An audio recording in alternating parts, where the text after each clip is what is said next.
ठीक है जी, file open करो। जो लास्ट टाइम हम डिस्कस कर रहे थे ना, उसी को।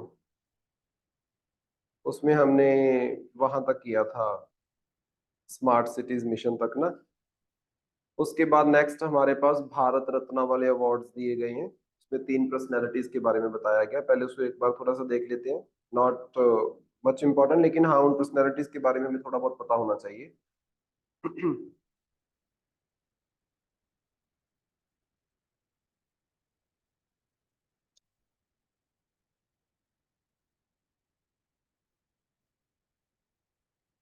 तो देखो इसमें, द भारत रत्न अवार्ड्स हमारे देश में जो हाईएस्ट सिविलियन अवार्ड है, मतलब अगर सोसाइटी में रहने वाले किसी पर्सन को कोई सबसे हाईएस्ट अवार्ड दिया जा सकता है in India, that is Bharat रत्न।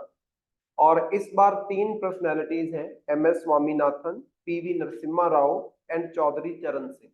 तीन पर्सनैलिटीज हैं जिनको इसके लिए नॉमिनेट किया गया है, मतलब जिनको दिया गया ये अवार्ड। और तीनों के तीनों ही आज के टाइम पे आपको ये देखने को नहीं मिलेंगे। जैसे चौधरी चरण सिंह की अगर हम बात करते हैं, या एम एस स्वामीनाथन की अगर हम बात करते हैं खास तौर पे, तो स्वामीनाथन की रिसेंटली ही डेथ हुई है। और एम एस स्वामीनाथन के जो भी इनिशिएटिव्स हैं एग्रीकल्चरल साइंसेज में, वो बड़े इंपॉर्टेंट हो जाते हैं हमारे लिए। So the India's highest civilian honor will be awarded to former Prime Minister P.V. Narasimha Rao, बड़ी important personality है, and Prime Minister Chaudhary Charan Singh, along with the Green Revolution pioneer M.S. Swaminathan, making this year the list longest ever announced in a single year. कभी भी ऐसा नहीं हुआ कि तीन बंदों को एक साथ दिया गया हो। तो सबसे लंबी लिस्ट आपको इस बार देखने को मिलेगी भारत रत्न की। नीचे थोड़ा सा हमें भारत रत्न के बारे में बताया गया कि देश का हाईएस्ट सिविलियन अवार्ड है, जिसका एस्टेब्लिश 1954 के अंदर हुआ था। तुम लोगों ने इसके ऊपर ना नोट भी लिखना है, एक क्वेश्चन भी लिखो, right a note on Bharat Ratna awards. मैं तुम्हें बताता हूँ उसमें क्या क्या चीजें पता करना है। भारत रत्न अवार्ड, क्या क्या चीजें इसके बारे में पता करोगे। एक तो ओरिजिन के बारे में, कि इसका ओरिजिन कब हुआ है, या फिर एस्टेब्लिशमेंट लिख सकते हो कि कब से ये अवार्ड्स को एस्टेब्लिश किया गया है, उसके बारे में लिखना। ठीक है, ऑटोमेटिकली प्राइम मिनिस्टर नेहरू के टाइम पे इसको स्टार्ट किया गया है। उसके बाद आप ये लिखोगे कि नॉन सिटीजन को क्या कभी ये अवार्ड दिया गया है। क्या ये अवार्ड कभी नॉन सिटीजन किसी फॉरेनर को ये अवार्ड दिया गया है? अगर दिया गया है तो कौन सी पर्सनैलिटीज है, ठीक है, उनके बारे में पता करना। कौन सी पर्सनैलिटीज है उनके बारे में पता करना। दिया जा सकता है, नॉर्मली नहीं दिया जाता है ऑटोमेटिकली। हमारा हाईएस्ट सिविलियन है, ऐसा नहीं होता है। जैसे आप प्राइम मिनिस्टर मोदी को देखो, कितनी सारी कंट्रीज है जिन्होंने अपने हाईएस्ट सिविलियन अवार्ड्स इनको दिए हैं, आप बोल सकते हो, है ना, सऊदी वगैरह, वो सारी कंट्रीज। तो ऐसा दिया जाता है, लेकिन नॉर्मल नहीं है, आप बोल सकते हो, यूजुअली नहीं दिया जाता है। बट किस किस को दिया गया अभी तक के लिए, उन पर्सनैलिटीज के बारे में आपने पता करना है। अच्छा, कभी ये अवार्ड सस्पेंड भी हुआ है, मतलब बीच में ये अवार्ड ना दिया गया हो, अगर सस्पेंड हुआ है तो किसके द्वारा इसको सस्पेंड किया गया था, और कब सस्पेंड किया गया था, राइट। ये तीन चार बातें, इसके बारे में आपने एक क्वेश्चन के अंदर सारा लिखना है, एक नोट लिखना है भारत रत्न अवार्ड्स के ऊपर। ये मैं आपको क्यों दे रहा हूँ, क्योंकि भारत रत्न अवार्ड के ऊपर एक बार क्वेश्चन भी पूछा गया था रिसेंटली यूपीएससी के 2022 या 21 के अंदर, देखने को मिला था कि भारत रत्न और इन अवार्ड जो हमारे सिविलियन अवार्ड है, इसके ऊपर क्वेश्चन पूछा गया था। तो आपको बेसिक से इन्फॉर्मेशन पता होनी चाहिए। और स्टेट सिविल सर्विसेज के अंदर कई बार पर्सनैलिटीज के नाम के साथ भी जो अवार्ड है ये पूछ लिया जाता है कि किस किस को दिया गया है, राइट। यहाँ पे जो इंपॉर्टेंट है दैट इज तीन पर्सनैलिटीज जो हमारे पास दी गई हैं। सबसे पहले हम बात करते हैं एम एस स्वामीनाथन की। बड़ी इंपॉर्टेंट पर्सनैलिटी है, आपने देखा होगा कि इस बार के एचसीएस के एग्जाम के अंदर भी इनके ऊपर क्वेश्चन पूछा गया था। इनकी इन्वेंशंस या इनके कंट्रीब्यूशन के ऊपर क्वेश्चन पूछा गया था। सबसे पहले देखो, हमारे देश के अंदर ग्रीन रेवोल्यूशन 1965 से आता है, ये बातें हमने पहले भी डिस्कस की है। और 1965 में हमारे देश में ग्रीन रेवोल्यूशन लेके आने के पीछे सबसे बड़ा कंट्रीब्यूशन एम एस स्वामीनाथन का है। अगर हम वर्ल्ड लेवल पे बात करते हैं तो वर्ल्ड लेवल पे फादर ऑफ ग्रीन रेवोल्यूशन किसको बोला जाता है?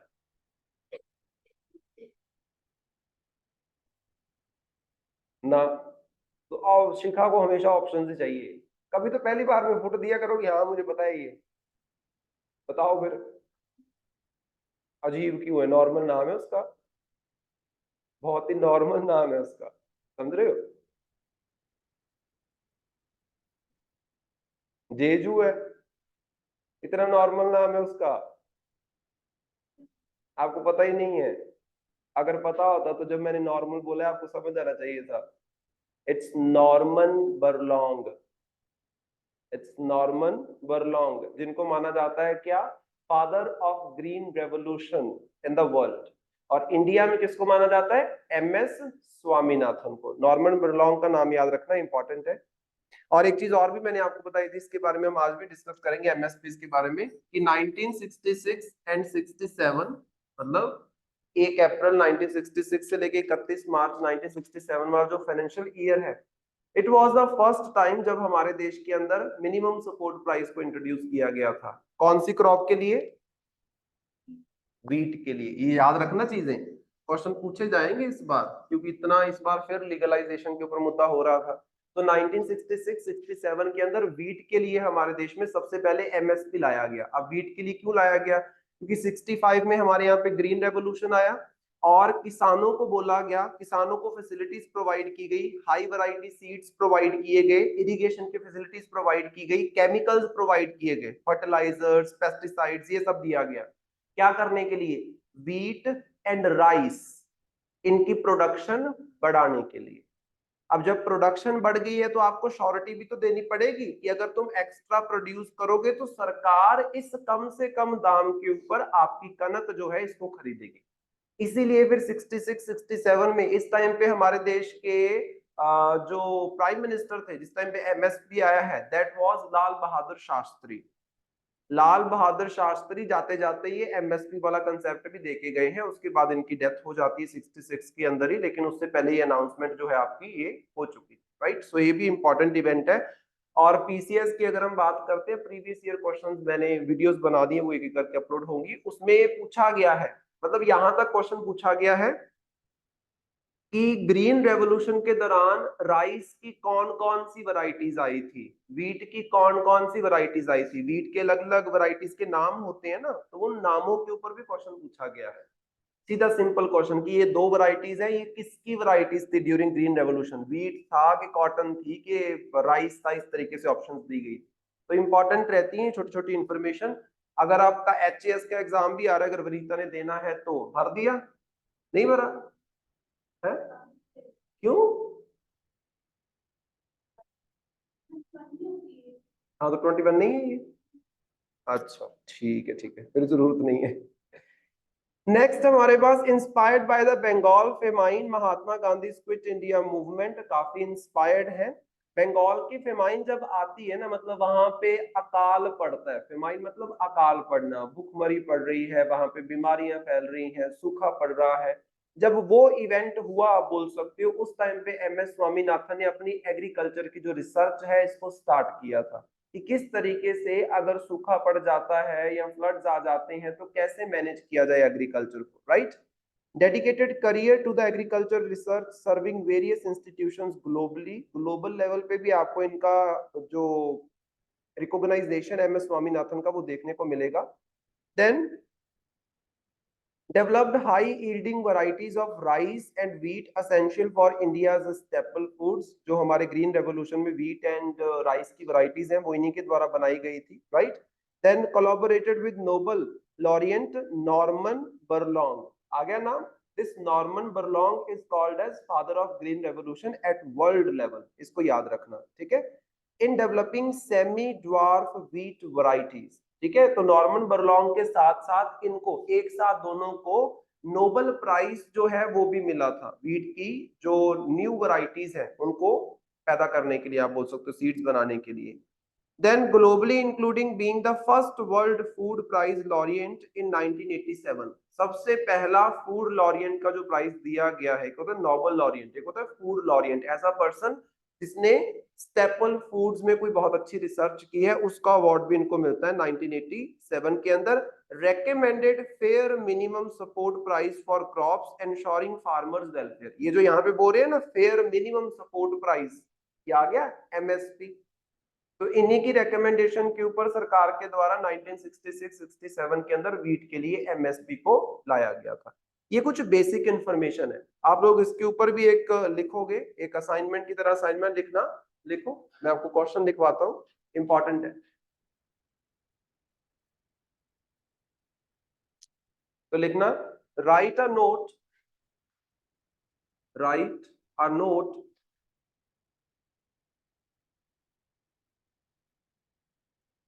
on the life of MS Swaminathan, write a note on the life of MS Swaminathan, MS Swaminathan, comma, his contribution, his contribution to the agricultural sciences, his contribution to the agricultural sciences and green revolution in India, and green revolution in India, ठीक है, इसके ऊपर आपने लिखना है। सबसे पहले MS Swaminathan की लाइफ के बारे में शॉर्ट में लिख देना, 50-60 वर्ड्स में बस थोड़ा बहुत लिख देना, कब जन्म हुआ, कहाँ पे जन्म हुआ, कहाँ से पढ़े हैं, थोड़ी बहुत बातें आपको पता होनी चाहिए, थोड़ी बहुत, जर्नल से ज्यादा नहीं। मेजर आपका क्वेश्चन का जो पार्ट होना चाहिए, चाहे 150 शब्दों में नीचे वाला पार्ट लिख लेना, दैट इज एग्रीकल्चर साइंसेज में और ग्रीन रेवोल्यूशन के अंदर इनके क्या क्या कॉन्ट्रीब्यूशन है।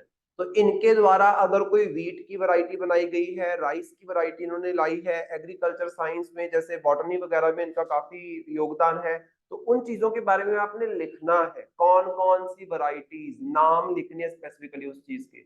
मुद्दा ये है कि आपके दिमाग में रहे, जब कभी क्वेश्चन पूछा जाए, जैसे इस बार हरियाणा में पूछा गया, पूछना बड़ा स्वाभाविक था क्योंकि MS स्वामीनाथन की डेथ हुई थी। जब भी कोई इंपॉर्टेंट पर्सनैलिटी की डेथ होती है या फिर उनकी कोई एनिवर्सरी होती है, आप बोल सकते हो, तो उनके ऊपर क्वेश्चन पूछ लिया जाता है। और वैसे भी यूपीएससी के अंदर तो सीधे तौर पे मेंशन किया गया है, जो personalities of independent India and personalities of freedom struggle, बहुत इंपॉर्टेंट है, इसके ऊपर क्वेश्चन पूछते हैं, अक्सर पूछ लेते हैं, तो इंपॉर्टेंट रहेगा। सेकंड हमारे पास पर्सनैलिटी है, अगेन इंपॉर्टेंट है, पीवी नरसिम्हा राव। देखो पीवी नरसिम्हा राव वही पर्सनैलिटी, आप तो इसके बारे में आप ज्यादा जानते हो। पहले तो हमने सिर्फ इतना जाना था कि नरसिम्हा राव के टाइम पे हमारे यहाँ पे इकोनॉमिक क्राइसिस आए थे, फिर हमारे देश के अंदर हमने एलपीजी रिफॉर्म्स को हम लेके आए, इन्हीं के टाइम पे सब हो रहा है।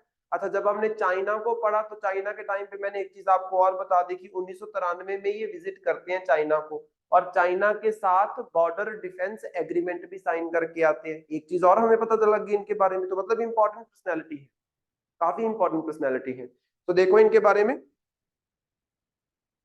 Almost quit politics before becoming prime minister in 1991, मतलब 1991 में जिस टाइम पे ये प्राइम मिनिस्टर बने हैं ना, ऑलमोस्ट उन्होंने अपना पॉलिटिकल करियर बिल्कुल बंद ही कर दिया था। बट जब उस टाइम पे काफी पॉलिटिकल इनस्टेबिलिटी चल रही थी हमारे देश के अंदर, बार बार प्राइम मिनिस्टर्स चेंज हो रहे थे, आप बोल सकते हो 89 के अंदर, जैसे फॉर एग्जांपल हमारे पास वीपी सिंह बने थे प्राइम मिनिस्टर, उसके बाद 1991 के अंदर इनको बना दिया गया, राइट, मतलब 5 साल के लिए वो पूरा सर्व नहीं कर पाए हैं। तो इनको रिकॉग्नाइज किया गया कि इंपॉर्टेंट पर्सनालिटी जिनको हम प्राइम मिनिस्टरशिप के लिए कंसिडर कर सकते थे। emerged as Congress president after the assassination of Rajiv Gandhi. Rajiv Gandhi की अगर हम बात करते हैं तो इनकी डेथ भी इसी टाइम पीरियड के दौरान होती है, 1991 के दौरान होती है, आप बोल सकते हो। और उसके बाद कांग्रेस का प्रेसिडेंट इस पर्सन को बनाया जाता है, ठीक है, तभी यहाँ पे क्या है, प्राइम मिनिस्टर भी बनते हैं। Preferred choice due to experience and support from key figures, elected Congress president in May 1991. It is important. Elected as a Congress president. Congress मतलब इंडियन नेशनल कांग्रेस पार्टी के प्रेसिडेंट। अभी प्रेजेंटली कौन है इनका president? Congress का प्रेसिडेंट कौन है अभी प्रेजेंटली? मलिक अर्जुन, सुना होगा उसके बारे में, मलिक अर्जुन खाड़गे करके है ना, सुना उसका नाम कि नहीं सुना? उससे पहले कौन था? राहुल गांधी। राहुल गांधी को हटा के किसको बनाया? मलिक अर्जुन को बनाया, और इसको क्या किया था? इलेक्ट किया था।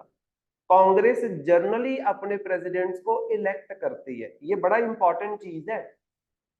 इसमें क्या है कि विद इन पार्टी डेमोक्रेसी आपको देखने को मिलती है, जो कि इंडिया में बहुत मशहूर चीज नहीं है।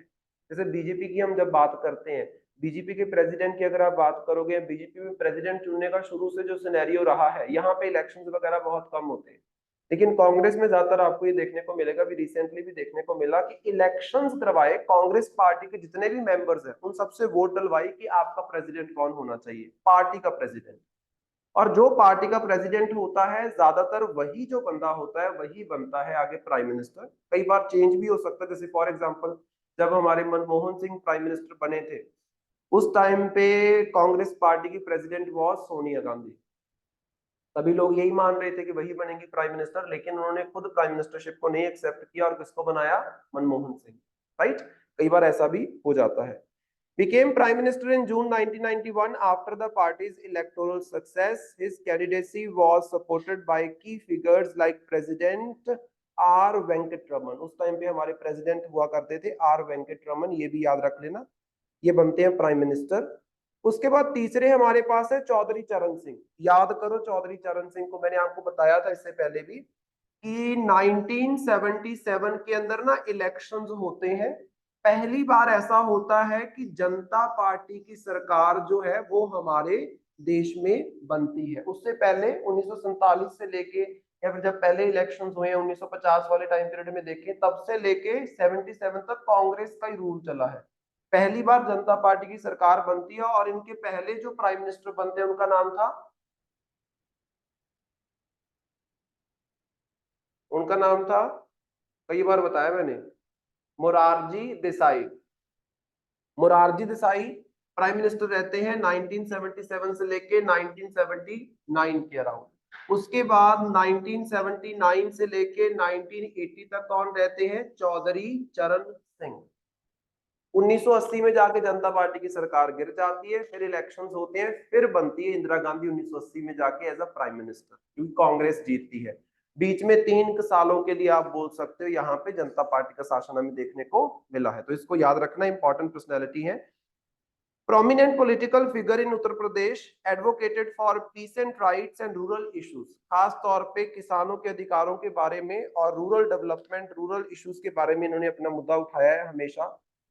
Instrumental in implementing legislation for zamindari abolition and land ceiling. इन चीज के लिए इनको जाना जाता है। जो ये जमींदारी सिस्टम हमारे देश में खत्म हुआ है, इसी टाइम पीरियड पे कंप्लीटली खत्म हो गया था, इससे पहले ये मिनिस्टर भी रह चुके थे। और इसके अलावा अगर हम बात करते हैं, became यूपीज first non Congress chief minister in 1967। UP की अगर हम बात करें, यूपी में कांग्रेस के अलावा अगर नॉन कांग्रेस कोई बंदा यहाँ पे सीएम बना है, दैट वाज चौधरी चरण सिंह। 67 में ये चीफ मिनिस्टर बनते हैं और 79 में जाके ये प्राइम मिनिस्टर बनते हैं। इसके बारे में याद रखना, यूपी से ये बिलोंग करते हैं, इंपॉर्टेंट है। Entered national politics central level पे इन्वॉल्व होते हैं as a deputy prime minister under Morarji Desai, और लेटर ऑन इनको प्राइम मिनिस्टर बना दिया जाता है और शॉर्ट लिव्ड प्राइम मिनिस्टर है।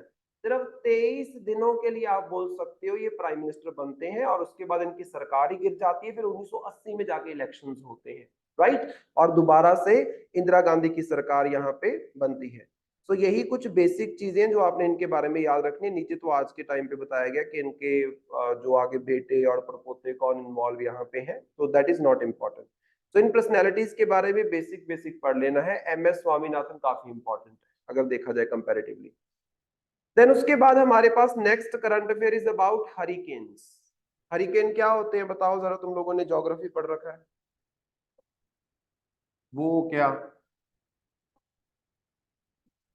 चक्रवर्ती सम्राट, फिर ट्रॉपिकल साइक्लोन्स को हरिकेन बोलते हैं। अच्छा, तो हरिकेन कहाँ को बोला जाता है, वेस्ट वाली साइड किधर, कहाँ, अमेरिका। जो आपका नॉर्थ अमेरिका है, नॉर्थ अमेरिका के अराउंड अगर साइक्लोन आता है, चक्रवात आता है, समुद्र के अंदर चक्रवात बनते हैं। कहाँ पे बनता है साइक्लोन, सिर्फ समुद्र में, लैंड पे नहीं बनेगा। जैसे ही साइक्लोन लैंड के क्लोज आता है, साइक्लोन खत्म होना स्टार्ट हो जाता है। मैंने कई बार आपको बताया है कि मान लो ये आपके पास इस तरीके से समुद्र है, अगर लंबे समय तक समुद्र में अच्छा खासा टेम्परेचर रहेगा तो समुद्र के पानी का जो टेम्परेचर है वो बढ़ जाएगा। और अगर पानी का टेम्परेचर मान लो 25 डिग्री से ऊपर स्टे कर गया कुछ दिनों के लिए, तो यहाँ पे क्या हो जाएगा, भाप बन के ये पानी ऊपर की तरफ जाना स्टार्ट होता है। और ये सेंटर वाले एरिया में क्या हो जाएगा, प्रेशर जो है ये लो हो जाएगा, क्योंकि जब पानी भाप बन के ऊपर की तरफ जा रहा है, मतलब विंड मूवमेंट जो एयर मूवमेंट है आपकी ऊपर की तरफ है, तो नीचे प्रेशर नहीं ना लगेगा। साइड वाले एरिया में क्या होता है, प्रेशर ज्यादा होता है, साइड वाले एरिया में प्रेशर ज्यादा होता है। तो इस तरीके से एयर का एक कॉलम बनता है, यहाँ पे एयर नीचे की तरफ आ रही है, यहाँ से एयर ऊपर की तरफ जा रही है। ऑटोमेटिकली हाई प्रेशर है दोनों साइड, दोनों साइड मतलब चारों साइड है एक्चुअली, सेंटर में प्रेशर लो है, बाकी चारों तरफ हाई प्रेशर है। तो हवा क्या करेगी, हवा high pressure to low pressure move करना स्टार्ट करेगी, और कोरलिस फोर्स की वजह से ये इस तरीके से घूमने लगता है, एक पूरा कॉलम बन जाता है आप बोल सकते हो, जिसको हम बोल देते हैं साइक्लोन। साइक्लोन बनने के लिए जो आपकी वेदर कंडीशंस हैं वो रिस्पॉन्सिबल रहती है खास तौर पे, and most important is temperature. तभी जैसे इन्होंने बोला कि ट्रॉपिकल साइक्लोन, क्योंकि ट्रॉपिकल एरिया में ही ज्यादातर साइक्लोन्स आपको देखने को मिलेंगे। ऐसा नहीं है कि ट्रॉपिकल एरिया से बाहर साइक्लोन्स बनते नहीं है, बनते हैं, उनको टेम्परेट साइक्लोन बोला जाता है, और उनके बनने के पीछे कारण डिफरेंट रहता है। वहां पे एक वॉल्यूम आपका एयर मास आता है, गर्म एयर मास होता है, ठंडा एयर मास होता है, वो मिलते हैं, तो उस वजह से वहां पे साइक्लोन्स बनते हैं, वो आप सब ज्योग्राफी में पढ़ोगे। यहाँ पे हमारा मुद्दा है कि जिसको हम लोग साइक्लोन बोलते हैं अमेरिका के अराउंड, उसको क्या बोला जाता है, उसको बोला जाता है हरिकेन। अभी रिसेंटली क्या हुआ है, हरिकेन की एक नई कैटेगरी डिसाइड की गई है। अभी तक के लिए अगर हम बात करें तो सिर्फ 5 कैटेगरीज के हरिकेन आया करते थे, मतलब स्पीड के बेसिस के ऊपर। अब हवा घूमेगी, जितनी स्पीड में चलेगी उतना नुकसान करेगी। अब नीचे वाली फोटो को देखो, विंड कैटेगरी 1 हरिकेन, अगर हम यहाँ पे बात करें 74 से लेके 95 माइल्स पर आवर की स्पीड इसकी रहती है। अगर हरिकेन की स्पीड, ये हवा घूमने की स्पीड इतनी है, तो इसको कैटेगरी 1 का हरिकेन माना जाता है। और ध्यान से देखो, ज्यादातर आपको क्या देखने को मिल रहा है, थोड़े बहुत आपके जो पेड़ पौधे हैं वो खराब हो रहे हैं, अदरवाइज कोई ज्यादा नुकसान नहीं होगा, ठीक है। अगर विंड कैटेगरी मतलब स्पीड जो हरिकेन की है वो 96 से लेके 110 माइल्स पर आवर के बीच में होगी, तो वहां पे नुकसान थोड़ा सा ज्यादा होगा। स्पीड ऑफ विंड के बेसिस के ऊपर हम हरिकेन को अलग अलग कैटेगरी में डिवाइड कर रहे हैं। फिर तीसरे को देखो, 111 से लेके 129 माइल्स पर आवर के बीच में होगा तो घर उठ गया ना पूरा, देखो छत भी उठ गई उसकी, है ना। ऐसा हमारे यहाँ पे बहुत कम होता है, हमारे होता है जैसे उड़ीसा वगैरह में, तमिलनाडु वगैरह में, है ना, जो कोस्टल एरियाज हैं, ठीक है। उसके बाद अगर फोर्थ कैटेगरी का हरिकेन आता है तो देखो और उड़ गया। और fifth category, that is more than 157 miles पर आवर की स्पीड, बहुत ज्यादा है।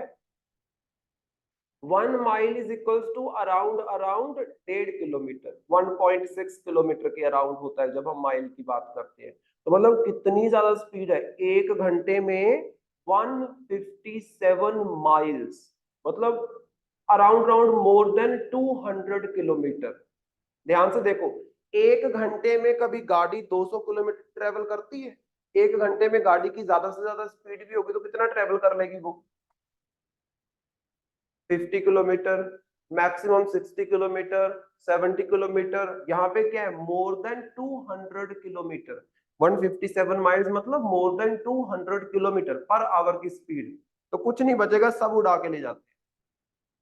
हमारे यहाँ पे इतने जबरदस्त साइक्लोन बहुत कम आते हैं, लेकिन हाँ आते हैं। आपने देखा होगा उड़ीसा वगैरह की वीडियोस, अगर कभी देखी है साइक्लोन की, नहीं देखी तो आज जाके देखना।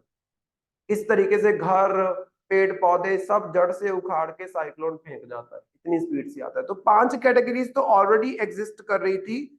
अब छठी कैटेगरी को यहाँ पे इंट्रोड्यूस किया गया है कि अगर 157 माइल से लेके 192 माइल्स पर आवर की स्पीड है तो फिफ्थ कैटेगरी में रखेंगे।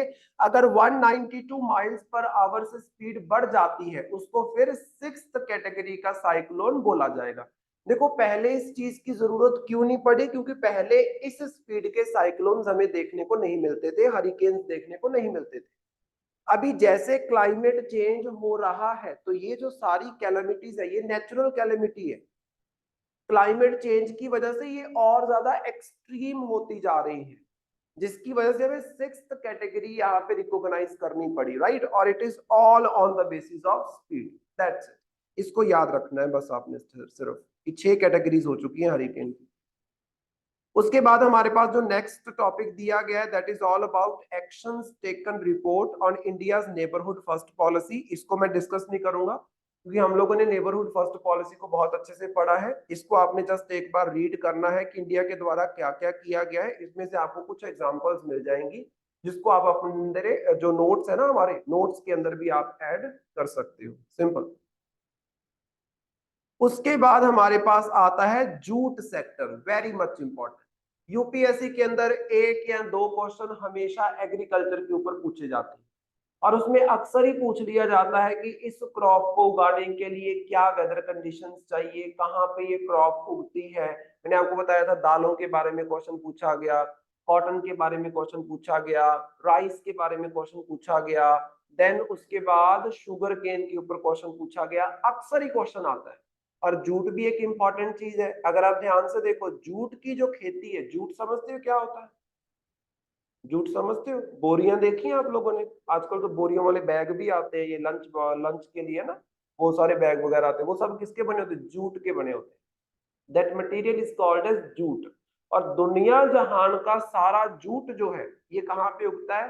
वेस्ट बंगाल खास तौर पे हमारा, और बांग्लादेश। वेस्ट बंगाल के अलावा बिहार वगैरह के एरिया में भी ये उगाया जाता है, लेकिन खास तौर पे वेस्ट बंगाल एंड बांग्लादेश तो पूरे का पूरे इसमें आ जाता है। दुनिया जहान का जूट यहाँ पे उगता है, आप बोल सकते हो। और जूट एक ऐसा मटेरियल है जो क्या है? सस्टेनेबल मटेरियल है। देखो एक तो आप प्लास्टिक के बैग इस्तेमाल करो या पॉलिएस्टर के बैग्स इस्तेमाल करो, वो कहीं ना कहीं पल्यूट करते हैं एनवायरमेंट को, क्योंकि वो क्या है? ऑर्गेनिकली डिग्रेड नहीं होते। ये क्या है? एक नेचुरल चीज है। इसीलिए आजकल वो जो लंच बॉक्स के लिए बैग्स आते हैं वो जूट के बने हुए बैग्स आपको देखने को मिलेंगे। क्यों? क्योंकि वो ऑर्गेनिक है एक तरीके से, नंबर 1। नंबर 2, आप बोल सकते हो कि ऑर्गेनिकली डिग्रेड वो हो सकता है, ठीक है, आपको किसी भी तरीके के केमिकल का उसमें इस्तेमाल करने को नहीं मिलता है। तो यहाँ पे हमारे पास standing committee on labour textiles and skill development releases report on jute industry development and promotion. Jute industry का क्या विकास हुआ है, कैसे प्रमोट किया जा सकता है, क्या इनिशिएटिव्स लिए गए हैं, इसके ऊपर एक रिपोर्ट आई है। सबसे पहले मोस्ट इंपॉर्टेंट जो आपके पास टेबल दिया गया है वो सबसे इंपॉर्टेंट है, उसको आपने समझना है। नंबर 1 देखो, जूट की खेती करने के लिए आपको टेम्परेचर चाहिए 25 से 35 डिग्री सेल्सियस। अब 25 से 35 डिग्री सेल्सियस कब होता है टेम्परेचर हमारे देश में? बताओ मुझे जल्दी से। 33 या 35 डिग्री सेल्सियस कब होता है हमारे देश में ये टेम्परेचर? अभी जो टाइम पीरियड चल रहा है, मतलब गर्मियां। और गर्मियों में जो हमारे यहाँ पे पंजाब हरियाणा में फसल होती है कौन सी होती है? राइस होता है। और इस सीजन को क्या बोलते हैं? खरीफ सीजन। तो जूट भी कौन से सीजन में उगेगा? खरीफ सीजन के। पहली बात ये पता चल गई, क्योंकि टेम्परेचर देखो ना, टेम्परेचर से पता चल जाता है। 25 से 35 डिग्री सेल्सियस टेम्परेचर आपको कहाँ पे देखने को मिलेगा? गर्मियों के अंदर। और गर्मियों में जो क्रॉप्स लगाई जाती हैं, काटी जाती हैं, सर्दी आने से पहले पहले काट लेते हैं इनको, तो कौन सी होती है? खरीफ की क्रॉप। तो ये कौन सा हो गया फिर आपका? खरीफ क्रॉप है। दूसरी चीज देखो, वेल ड्रेन्ड एलुवियल सॉइल। अब वेस्ट बंगाल को और बांग्लादेश को अगर आप देखते हो, यहाँ पे आपको नदियां देखने को मिलती है, गंगा, ब्रह्मपुत्र, हमारे देश की बड़ी नदियां आप बोल सकते हो। Well drained alluvial soil, well drained मतलब पानी अच्छा खासा होना चाहिए। जैसे राइस के लिए अच्छा पानी चाहिए होता है ना, वैसे जूट के लिए भी वैसे पानी चाहिए होता है। मतलब आपको खड़ा करना पड़ता है फसल के अंदर पानी, राइट, एक टाइम पे। दूसरी चीज एलुवियल सॉइल। एलुवियल सॉइल किससे बनती है? नदियों से। नदियां जो सेडिमेंट्स डिपॉजिट करती हैं उससे जो मिट्टी बनती है उसको बोल देते हैं एलुवियल सॉइल। तो इसीलिए इस एरिया में ज्यादा मिलेगा आपको। देन तीसरी चीज, India is the largest producer. India jute सबसे ज्यादा प्रोड्यूस करता है, फॉलोड बाय बांग्लादेश और थोड़ा बहुत चाइना के अंदर हमें देखने को मिलेगा। सबसे ज्यादा इंडिया प्रोड्यूस करता है, ये याद रखो। इसके ऊपर स्टेटमेंट बना के क्वेश्चन पूछे जाते हैं। उस दिन पल्सिस वाला क्वेश्चन दिखाया था ना, ऐसे घुमा फिरा के क्वेश्चन पूछ लेते हैं, तो इंपॉर्टेंट है। इंडिया सबसे ज्यादा जूट की प्रोडक्शन करता है, फिर बांग्लादेश आता है, फिर चाइना आता है। Bangladesh leads in acreage and trade, accounting for 3/4 of the global jute export. अगर हम बात करें कि सबसे ज्यादा एकड़ ऑफ जूट कौन से देश में उगाया जाता है, फिर आ जाएगा बांग्लादेश। अगर हम बात करते हैं प्रोडक्शन की, कई बार क्या होता है कि बहुत सारे एकड़ में आपने कनक को बीजा, लेकिन आपका यील्ड कम है, प्रोडक्शन तो कम हुई ना। तो ज्यादा एकड़ is not always equals to ज्यादा प्रोडक्शन। बांग्लादेश में बहुत सारे एकड़ में इसको उगाया जाता है, लेकिन ज्यादा प्रोडक्शन कौन करता है? इंडिया करता है। क्योंकि हमारे यहाँ पे जो हालात है वो ज्यादा सूटेबल है, आप बोल सकते हो। ठीक है, एकड़ेज वहां पे ज्यादा है, प्रोडक्शन यहाँ पे ज्यादा है। और अगर हम ट्रेड की भी बात करें, अब हमारे देश में इतना ज्यादा जूट प्रोड्यूस तो हो रहा है, लेकिन कंज्यूम करने के लिए 142 करोड़ की पॉपुलेशन है। बांग्लादेश में क्या है, ऑल ओवर बांग्लादेश ये प्रोड्यूस होता है, लेकिन उतनी पॉपुलेशन है नहीं कंजम्पशन वाली। तो दुनिया में जो जूट का ट्रेड होता है उसका देखो उन्होंने क्या बोला, 3/4, मतलब 75% वर्ल्ड में जो जूट का ट्रेड हो रहा है वो कहां से हो रहा है? बांग्लादेश से। प्रोडक्शन इंडिया ज्यादा कर रहा है, लेकिन कंजम्पशन भी ज्यादा कर रहा है। तो वर्ल्ड ट्रेड में इतना इन्वॉल्वमेंट नहीं है, इट इज इंपॉर्टेंट। फिर हमारे पास है concentration, mainly in eastern India due to the rich alluvial soil of Ganga Brahmaputra delta. खास तौर पे हमारे ईस्टर्न इंडिया में इसकी खेती होती है, जैसे West Bengal is most important.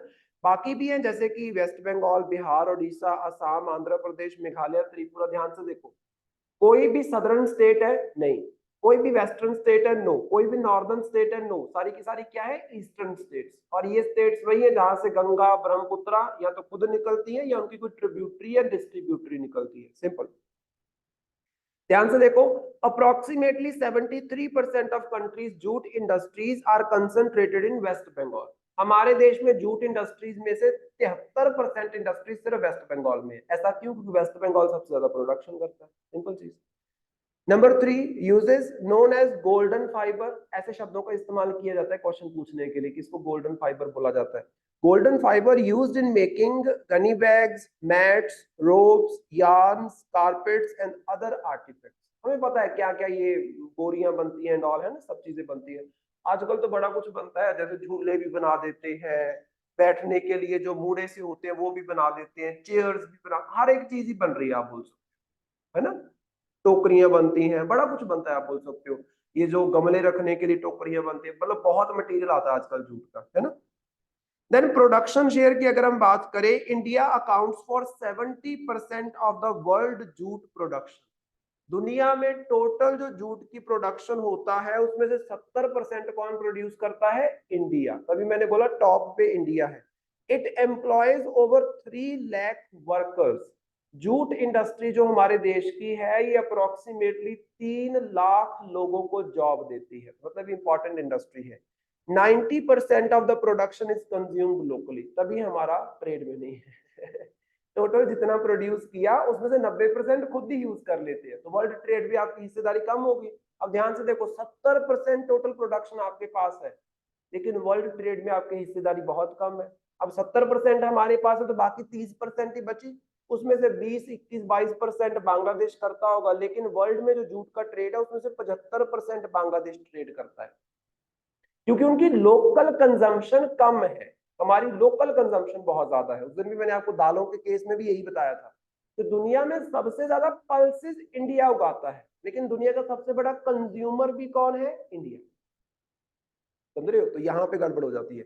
नीचे आपको मैप दिया गया है जहां पे खास तौर पे आपको जूट की प्रोडक्शन देखने को मिलेगी। नीचे देखो, ओडिशा में थोड़ी बहुत है, वेस्ट बंगाल में और थोड़ी सी आपको कम देखने को मिलेगी, उत्तर प्रदेश में बिल्कुल कम है। खास तौर पे जो डार्कर एरियाज है ना, बिहार एंड वेस्ट बंगाल, यहाँ पे सबसे ज्यादा आपको जो प्रोडक्शन है वो देखने को मिलती है। आंध्र प्रदेश, ओडिशा, उत्तर प्रदेश, नागालैंड, मेघालय, त्रिपुरा, यहाँ पे थोड़ी कम है। जितना लाइटर है उतनी प्रोडक्शन कम है, आप बोल सकते हो, राइट। देन उसके बाद पूछा जा रहा है कि major issues with jute industry in India. इसके ऊपर क्वेश्चन मेंस के अंदर भी पूछा जा सकता है कि क्या क्या इश्यूज आ रहे हैं हमारे देश के अंदर। Number 1, high rate of procurement by the mills. अब इसका क्या मतलब है? Mills procure raw jute at prices higher than their selling prices post processing.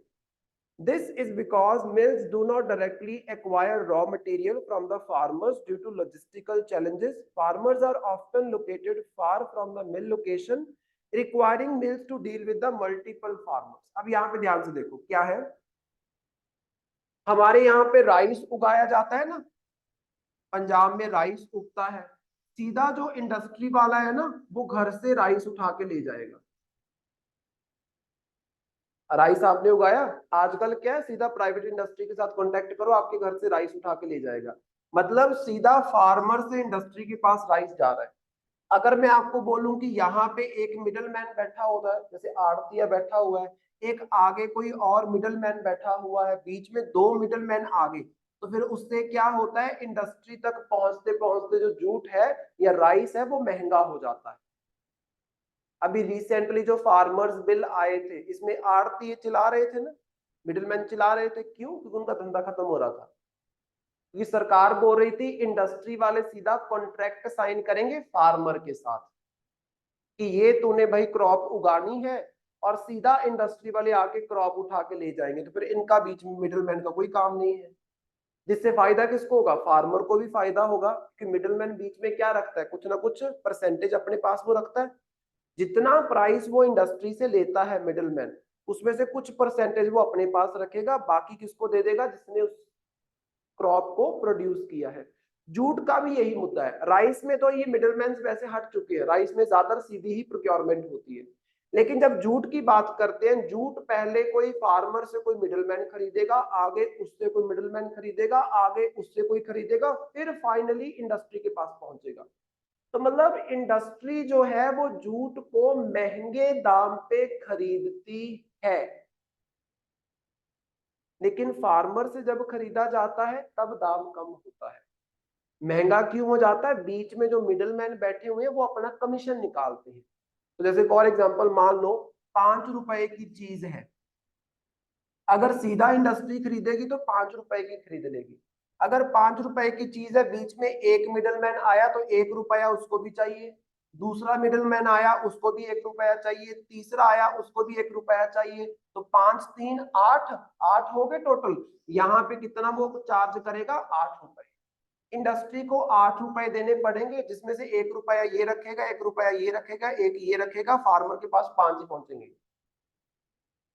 इससे नुकसान किसको हो रहा है? इंडस्ट्री को। तो इंडस्ट्री को ये जो क्रॉप है, जो जूट का रॉ मटेरियल है, महंगे दाम पे मिलता है। जब इंडस्ट्री को महंगे दाम पे मिलेगा, क्या इंडस्ट्री वाले इसमें इंटरेस्टेड होंगे? नहीं। इससे क्या होगा? जूट की इंडस्ट्रीज कम होती जाएंगी, और हमारा जो एक्सपोर्ट है उसमें हमारी जो भागीदारी है वो ऑटोमेटिकली कम होते जाएगी। क्योंकि देखो इंडस्ट्री चाहिए, जब आपने एक्सपोर्ट करना है आप रॉ मटेरियल एक्सपोर्ट नहीं करोगे, आप मैन्युफैक्चर्ड प्रोडक्ट एक्सपोर्ट करोगे। रॉ मटेरियल एक्सपोर्ट करने में फायदा कुछ नहीं होता, आप यहां से प्रोसेसिंग करके फिर उसको एक्सपोर्ट करोगे, जिससे क्या है आपको फायदा हो, लेकिन इंडस्ट्री वालों को यहाँ पे नुकसान हो रहा है। तो ये सबसे बड़ा प्रॉब्लम है कि मिडल मैन वाला जो सिस्टम जूट इंडस्ट्री में है वो गड़बड़ है, उसको हटाने की जरूरत है। जैसे राइस में हट चुका है, वीट में हट चुका है, बहुत कम होता है मिडल मैन, आप सीधा बेच सकते हो। हमारे जैसे उगाते हैं तो हम सीधा बेचते हैं, हमारा कोई आड़ती या उड़ती है कुछ नहीं, सीधा इंडस्ट्री वाले को फोन करते हैं, वो घर आता है उठा के चला जाता है बस। आड़ती के पास जाते हैं, आपने एक और देखा, वो झाड़ लगाते हैं, देखा होगा। इंडस्ट्री वाले जब सीधा उठाते हैं झाड़ झूड़ इस तरह नहीं लगाते, बस एक आधी बार लगाते हैं और ले जाते हैं। समझ रहे हो? तो ये सारी चीजें होती है, इट इज इंपॉर्टेंट। देन उसके बाद है supply of raw material. Again raw material अगर इंडस्ट्री तक कम पहुंच रहा है और इंडस्ट्री ज्यादा प्रोडक्शन नहीं कर पा रही है, तो इंडस्ट्री क्या हो जाएगी? फेल हो जाएगी। रॉ मटेरियल इंडस्ट्री तक पहुंचने में कमी है, आप बोल सकते हो। Then obsolete mills and industries. Obsolete मतलब थोड़ी पिछड़ी हुई है। इंडस्ट्रीज में जिस तरीके की टेक्नोलॉजी का इस्तेमाल हमारे यहाँ पे होता है जूट इंडस्ट्रीज में, वो थोड़ा सा बैकवर्ड इंडस्ट्रीज है, वहां पे टेक्नोलॉजिकल रेवोल्यूशन करने की जरूरत है। एक प्रॉब्लम ये है। Then increased competition. खास तौर पे जैसे बांग्लादेश हो गया, चाइना हो गया, उनके जो जूट के प्रोडक्ट हैं वो हमारे प्रोडक्ट से अच्छी क्वालिटी के होते हैं, क्योंकि उनकी इंडस्ट्री में टेक्नोलॉजी वगैरह ज्यादा बेहतर है। तो हमारी टेक्नोलॉजी जो है वो थोड़ी सी बेकार होने की वजह से, जूट इंडस्ट्री में टेक्नोलॉजी बेकार होने की वजह से आप बोल सकते हो वर्ल्ड लेवल पे हमारे जूट की इतनी डिमांड भी नहीं है। बांग्लादेश एंड चाइना के जूट की डिमांड ज्यादा है, तभी बांग्लादेश 75% एक्सपोर्ट करता है पूरे वर्ल्ड का जो एक्सपोर्ट हो रहा है जूट का, राइट। फिर डिक्रीज इन डिमांड, डिमांड में डिक्रीज हमें देखने को मिल रहा है, क्यों? क्योंकि आज आपको जूट के अलावा और बहुत सारे मटेरियल मिल जाएंगे जिससे आप वो सारे प्रोडक्ट बना सकते हो जो आप कभी जूट से बनाया करते थे। समझ रहे हो ये चीज? जैसे फॉर एग्जांपल आजकल जब जिम वगैरह जाते हैं हम लोग, है ना, तो वहां पे हम बहुत रेयरली होता है कि हम लोग कॉटन के कपड़े पहने। पहले हम कॉटन की टी शर्ट्स पहनते थे, आज क्या है, पॉलिएस्टर की टी शर्ट्स को पहना जाता है क्योंकि वो ज्यादा कंफर्टेबल लगती है। अब इससे क्या हो रहा है, कॉटन इंडस्ट्री डाउन ही जाएगी, डिमांड कम होगी या नहीं होगी? वही चीज जूट के साथ हो रही है। जैसे फॉर एग्जाम्पल उन्होंने बताया है the availability of local fibres like mesta that is specially in Andhra Pradesh etcetera have reduced the jute demand. वहां पे कुछ लोकल आपको ऐसे प्रोडक्ट मिल जाते हैं जो जूट की डिमांड को पूरा कर देते हैं, तो जूट की वहां पे डिमांड कम हो जाएगी, जूट को रिप्लेस कर दिया जाएगा किसी अनदर प्रोडक्ट के साथ। देन स्ट्राइक्स एंड लॉकआउट्स, अक्सर हमें देखने को मिलता है कि वेस्ट बंगाल में ज्यादातर जो लेबर यूनियंस वगैरह है बहुत सारी स्ट्राइक्स करती हैं, बहुत सारे धरने लगाती हैं, जिसकी वजह से ज्यादातर इंडस्ट्रीज आपको बंद देखने को मिलेंगी। आप बोल सकते हो मतलब साल में कई दिन ऐसे होते हैं जब इंडस्ट्री वर्किंग में नहीं होती है। वर्किंग में नहीं है तो आप मैन्युफैक्चरिंग नहीं कर सकते हो, तो ऑटोमेटिकली आपका एक्सपोर्ट कम हो जाएगा। पावर सप्लाई का इशू भी आपको देखने को मिलेगा। Power supply is most important, without power जो इंडस्ट्री है ये नहीं चल सकती, तो उसका इशू भी है। तो ये 7 प्रॉब्लम्स बताई गई हैं जो जूट इंडस्ट्री फेस कर रही है in India. It is most important. जब भी आपसे कभी जूट इंडस्ट्री के बारे में पूछा जाएगा, ये कॉमन प्रॉब्लम्स है, कभी भी आज से 4 साल बाद भी मेंस लिख रहे होगे तब भी लिखोगे तो लिख सकते, सिंपल चीज, ठीक है। उसके बाद है की रिकमेंडेशंस। क्या रिकमेंडेशंस दी गई हैं? तो नंबर 1 यहां पे देखो, प्रमोट मॉडर्नाइजेशन। जूट इंडस्ट्री के अंदर टेक्नोलॉजी को बेहतर करो, मशीनरी को अपग्रेड करो, डिजिटलाइज करो, जिससे क्या होगा, कम रिसोर्स का इस्तेमाल करके आप ज्यादा अच्छी प्रोडक्शन कर पाओगे। देखो टेक्नोलॉजी इंप्रूव होना मतलब वेस्टेज का कम होना। कभी भी देखना आप इस चीज को, जैसे ही टेक्नोलॉजी इंप्रूव होती है तो आपकी वेस्टेज कम हो जाती है, क्योंकि बेहतर टेक्नोलॉजी तो बेहतर यूज ऑफ रॉ मटेरियल। अगर टेक्नोलॉजी थोड़ी सी बेकार है, चलो दूर जाने की जरूरत नहीं। जैसे फॉर एग्जांपल अगर मान लो किसी ने नई चक्की लगाई है, चक्की समझते हो जहाँ पे आटा पीसा जाता है, किसी ने नई चक्की लगाई, आप कनक लेके गए उसके पास, वो ज्यादा आटा निकाल के देगा आपको एज कंपेयर टू किसी पुरानी चक्की पे जाओगे। पुरानी चक्की पे जाओगे वो क्या करते हैं, वो आपको आटा कम निकाल के देते हैं, वेस्ट ज्यादा निकाल के देते हैं, क्योंकि मशीनरी जो है वो पुरानी है। आज के टाइम पे तो ऐसी चक्कियां आ चुकी हैं, आप बोल सकते हो बिल्कुल भी फालतू कुछ नहीं निकलता उसमें, सारे का सारा आटा पीस के आपको पूरे पूरा पकड़ा दिया जाता है। क्या? टेक्नोलॉजी। पहले क्या था, वेस्ट ज्यादा निकालती थी, तो टेक्नोलॉजी थोड़ी सी बेकार थी। आप बोल सकते हो टेक्नोलॉजी अच्छी होने से क्या होता है, वेस्ट कम हो जाता है, तो वो करने की जरूरत है। Number 2, develop a comprehensive policy. जैसे हम लोगों ने बाकी इंडस्ट्रीज के लिए, बाकी सेक्टर्स के लिए इतनी पॉलिसीज बना रखी हैं, कोल सेक्टर एंड और हर एक के लिए, वैसे यहाँ पे एक अच्छी पॉलिसी लेके आने की जरूरत है, सरकार को ध्यान देने की जरूरत है। तीसरा है एस्टेब्लिश स्कीम्स। नई नई स्कीम्स लेके आने की जरूरत है जिससे आप लेबर का स्किल इंप्रूव कर सको, जूट इंडस्ट्री को खत्म होने से बचा सको, जूट इंडस्ट्री को इंप्रूव कर सको, राइट। ऐसी स्कीम्स लेके आने की हमें जरूरत है।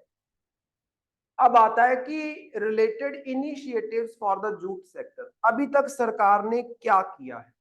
तो नंबर 1 देखो, golden fibre revolution and technology mission.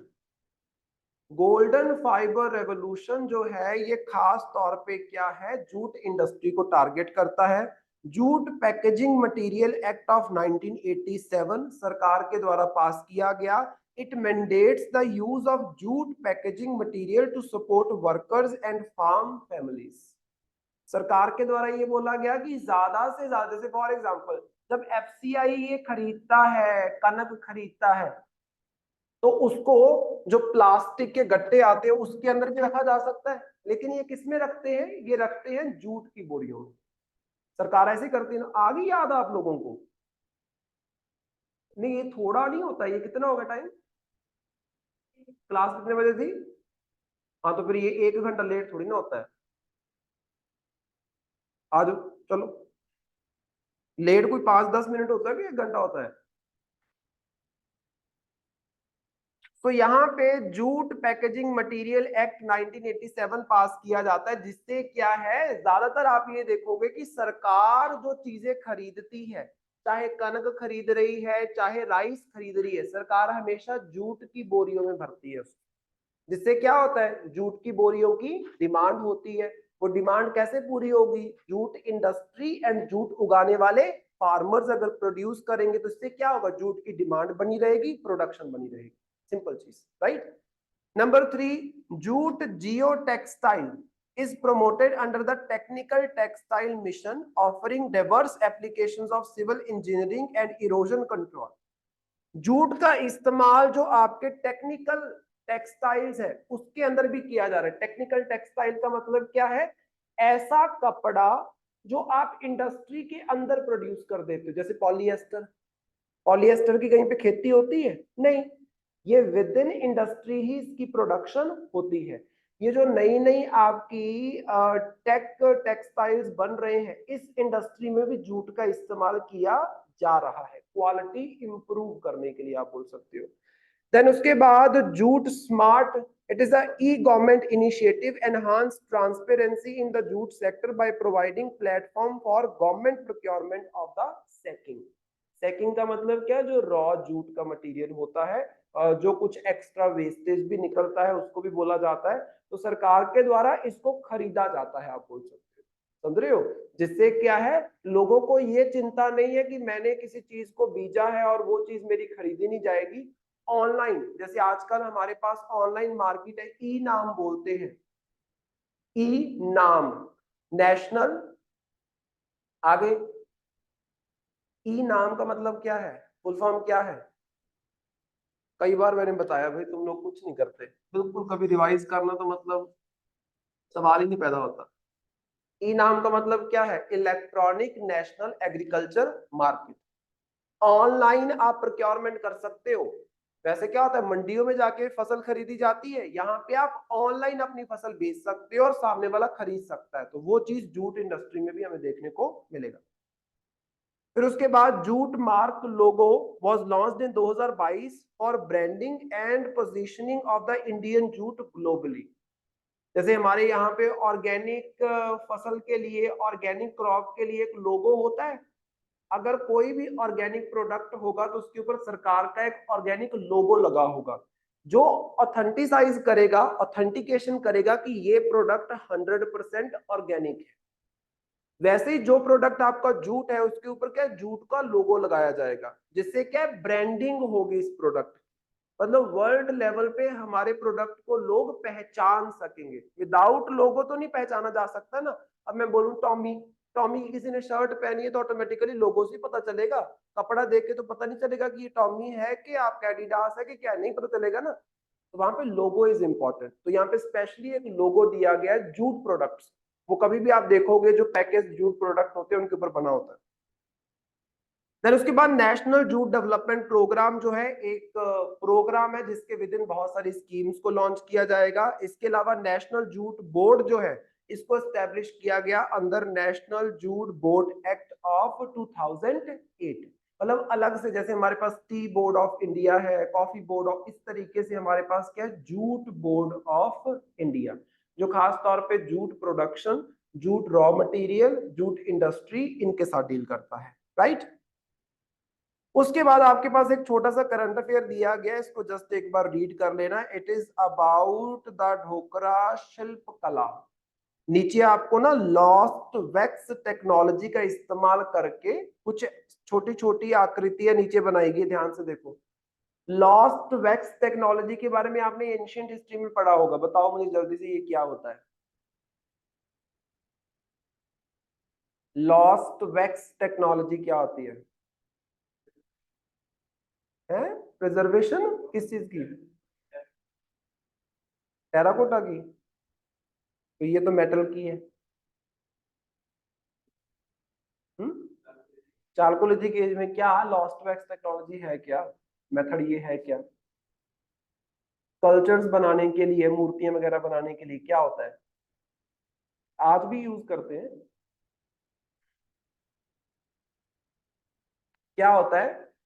एक खोखला, खोखला समझते हो जो अंदर से खाली हो, हाँ, एक सांचा बनाया जाता है। उस सांचे में एक छोटा सा होल रखा जाता है। सांचा बना लिया आपने मूर्ति का कि मूर्ति कैसी होगी, उस होल से आपने मेटल को पिघला के अंदर भर दिया। जैसे ही आपका जो मेटल है वो सूख जाएगा, जम जाएगा, उस सांचे को आप हटा दोगे, अंदर से बनी बनाई पूरी मूर्ति जो है वो निकल आएगी, जो अंदर से पूरी फिल्ड होगी, आप बोल सकते हो। That technology is called as lost wax technology. समझ रहे हो? तो ये चीज है। तो यहाँ पे एक्चुअली क्या होता था, एक्चुअल में लॉस्ट वैक्स, लॉस्ट हुआ क्या वैक्स, क्या करते थे, सांचा कैसे बनाते थे वो देखो ध्यान से। पहले मोम का इस्तेमाल करेंगे, मोम मतलब जो पिघल जाती है, मोम का इस्तेमाल करेंगे, मूर्ति बना लेंगे। फिर उसके चारों तरफ क्या है, आप टेराकोटा का इस्तेमाल कर लो या फिर किसी और मटेरियल का इस्तेमाल कर लो, उसको चारों तरफ से आप क्या कर दो, ढक दो। जैसे ही बाहर वाला मटेरियल आपका जम जाएगा, तो जो आपने एक होल रखा था उस प्रोडक्ट को जैसे ही आप गर्म करोगे, अंदर वाली वैक्स पूरी पिघल के बाहर आ जाएगी।